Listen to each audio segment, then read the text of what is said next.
Hey guys, it's Wayne with CGM with our friend from Canadian Online Gamers. Hey, how's it going, Shawn? It's Shawn, and we're here, and this is day 2 of E3, kind of. Funny story about that. Day 2, part 2. Yeah, there was all kinds of crazy stuff that happened with day 2. Unfortunate. Yeah, we might actually show that to you a little bit later. There were problems with audio, but we'll try and drop some subtitles in so you can still see what happened. I still remember all the fun stuff that I saw yesterday. Okay, I barely do because, but okay, let's go over it. All right, so. You'll start because you said that you actually. Well, yesterday was a busy day. I managed to get over to IndieCade. Okay. IndieCade was really cool. All right. Never-Ending Nightmare was a standout for me. Okay.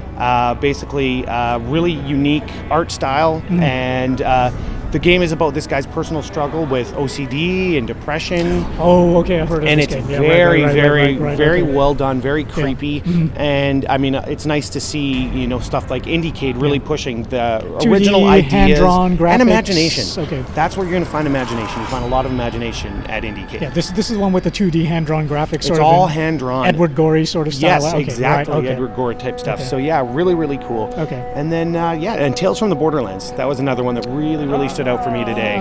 Okay. Telltale is doing it right. They the Wolf Among Us sort of theme is still there, but they've added a couple little twists, things that you haven't seen in one of their games before that help it stand out, and it's so faithful to what they've already done. It's so faithful to the Borderlands canon and the acting. They've got Patrick Warburton doing voice work, and Sam Witwer from Force Unleashed and Being Human doing some voice work as Hilo well. from Battlestar Galactica. That's right. I keep thinking of him as Hilo. Yeah, so they're doing that right too. So anybody who is a Borderlands fan is definitely going to want to pick this one up. Okay. Yeah, without a doubt. All right. Okay. For me, day 2 was Nintendo Day. Nintendo Day. A lot of Nintendo for me, and so the biggest thing for me actually would have to be Splatoon. Yeah. That completely caught me off guard. It's like, okay, you have to remember this is Nintendo, family-friendly guys. That's right. But this is a third-person competitive multiplayer shooter. Yeah. From Nintendo of all people. Except that thing with this is that you play, it's either a human that turns into a squid or a squid that turns into a human. You can't quite tell. Yeah, it's one or the other, and you've got paint guns that just splatter the ground. So the way this works is that even though you can kill other people, the object of the game is to just cover as much of the level as possible in the paint of your team. The paint color of your and choice. Whoever's got the highest percentage of that at the end of the round wins. Now, the other crazy thing about this is that they have you being a squid person for a reason, and that reason is when you transform into squid mode, you can actually hide and jump around in the paint of your team's color. Yeah. So when other people are running around, you're in stealth mode. They can't see you, and then you just pop up, shoot them, pop back down, that kind of thing. It's awesome. like there's, and there are other little subtle touches, which it never would have occurred to me. These being actual game features, except for the fact that they're using paint. Things like, because it's paint, there's like a trail that's leaving your gun. So I was having moments where I was about to round a corner, but then I would see the streak of paint going by, and I'd immediately know there's somebody there. You're in trouble. So I'm not going to go there. Yeah, it's just weird little things like that where it's like, oh yeah, you wouldn't get that with a bullet. I mean, you wouldn't know that there was some guy around the corner. It's a little bit more strategy involved. Exactly. Yeah. So I was very, very pleasantly surprised by that. Another thing that I got to mess around with was Bayonetta 1, which is being brought to the Wii U along with Bayonetta 2. Yes. This is like a happy bonus because last year they announced that Bayonetta 2 was coming, but this year they announced and Bayonetta 1 is coming along with it. So It's like, yay, that's great. I actually got to interview the developers as well about that.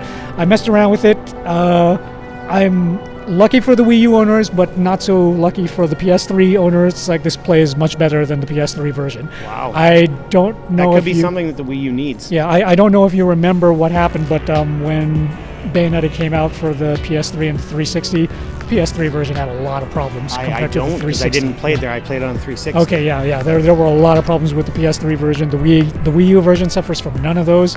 It's like super fast, super slick. Fantastic. I'm really happy with it. Makes me sad that I kind of have the PS3 version, but what's done is done. What's done is done. Yeah, so, okay, that's 2 for me. What about you? Well, like I say, I mean, apart from that, the other one that kind of stood out for me was obviously Alien Isolation. Okay. Creepy, very faithful to the canon as well, which is probably nice and refreshing. I've never been a big horror fan, mind you. So why not?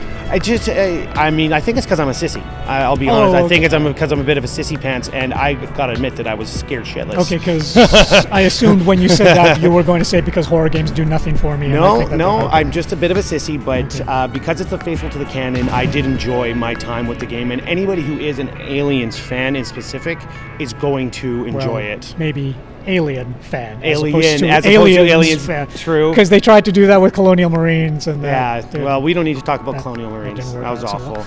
But apart from that, I had a really great day 2. I think day 2 for me was busy. I got to see a lot, and now it's time to go home and process. There's going to be a lot of good stuff to talk about. Yeah, there was, So that was day 2. Sort of, and sort of. Yeah. And then we get to go forward to day 3. To day 3. Okay. Hello. What? I didn't even realize that. That's just cute. I saw one of your videos when we announced that we were using Amanda Ripple, and you got really, really angry about the fact that we were still using the license and everything. Please prove me wrong, because I'd really, really like to see a good Aliens game. And how we're kind of retconning everything. Waiting on the spot. I feel you, man. I really feel you, because so many people were really nervous about what we're doing with the Alien Isolation brand and everything. I have to admit, I was skeptical. But the game, have you played it yet? I haven't had a chance to come play it. I know, dude. It is scary. The game's set 15 years after the first film. Right. We haven't retconned anything. It's safe.